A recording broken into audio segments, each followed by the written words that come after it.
Sinbad's Trials and Triumphs, the Island of Giants and the Art of Saddle-Making. After narrowly escaping the Cyclops and the cannibals, Sinbad and his surviving companions were cast adrift on the open sea. They rowed their lifeboats through treacherous waves, exhausted and desperate for sanctuary. As the sun rose, they spotted land, a vast, green island on the horizon. The island seemed peaceful at first, with rolling hills, dense forests, and rivers of crystal-clear water. Sinbad and his men ventured inland, hoping to find food and shelter. As they explored, they discovered strange signs, enormous footprints imprinted deeply into the earth and massive trees snapped in half as though by an immense force. Before long, their curiosity turned to fear. A thunderous roar echoed across the island, and the ground trembled beneath their feet.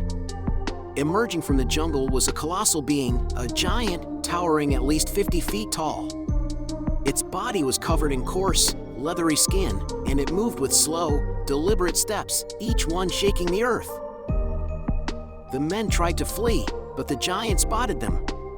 With shocking speed for its size, it captured the sailors in its massive hands and carried them back to its lair, a sprawling cave on the island's cliffs.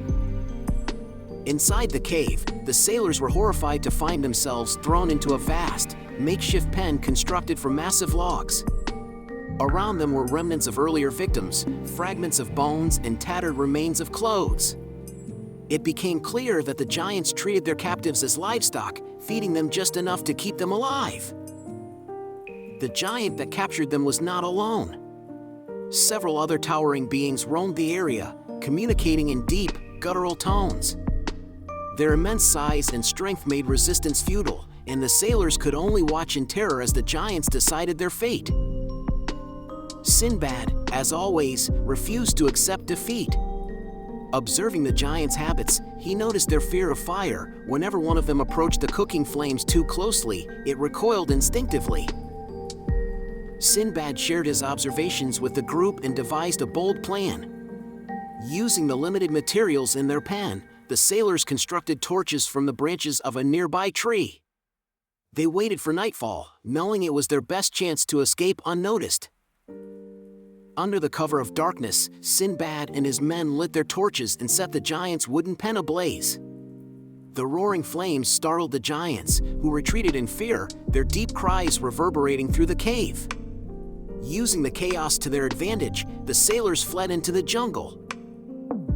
The giants, though hesitant to approach the fire, eventually pursued them. The sailors raced through the dense forest, weaving between colossal trees and using the island's terrain to evade their pursuers. Finally, they reached the shoreline, where they discovered rafts, likely left behind by earlier victims. They hastily pushed the rafts into the water and paddled away with all their strength. The giants reached the shore and hurled massive boulders after them, but the sailors managed to steer the rafts out of range. As dawn broke, the island of giants faded into the distance. The sailors, though battered and weary, felt a surge of relief and gratitude for their survival. Sinbad, ever the leader, reminded them that their courage and unity had saved them from certain doom. Though they were adrift once more, hope returned when they were rescued days later by a merchant ship passing through the area. Sinbad and his men shared their harrowing tale, cementing their reputations as survivors of the unimaginable. The merchants aboard were seasoned traders, and the ship was en route to a trading village nestled among verdant hills, where the merchants planned to barter their wares for fine horses and other goods. Grateful for the respite, Sinbad and his men accompanied the traders to the village, eager to recover their strength. The village was a lively center of commerce, surrounded by pastures filled with beautiful, well-bred horses. Merchants from distant lands gathered here to barter for these prized animals. Sinbad admired the horses' strength and elegance, but it was the craftsmanship of the traders themselves that piqued his interest. The merchants who had rescued Sinbad were not ordinary traders. They possessed a rare skill, the art of crafting exquisite saddles that were both durable and elegant.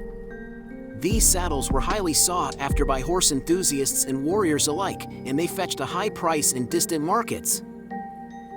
During his stay in the village, Sinbad observed the merchants as they worked. They were protective of their craft, initially hesitant to reveal their techniques. But Sinbad's genuine curiosity and his tale of courage softened their stance.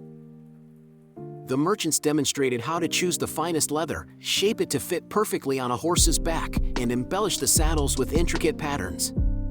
Sinbad was a quick learner, and his natural knack for detail impressed his mentors. Over the weeks, he mastered the fundamentals of the saddle making, earning the merchants' trust and admiration.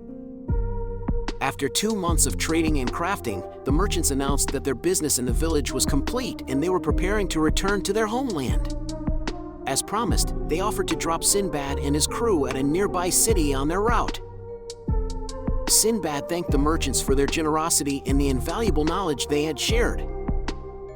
As the ship departed, Sinbad looked back at the tranquil village and the horses grazing in the fields. The experience had been a surprising yet enriching chapter in his journey.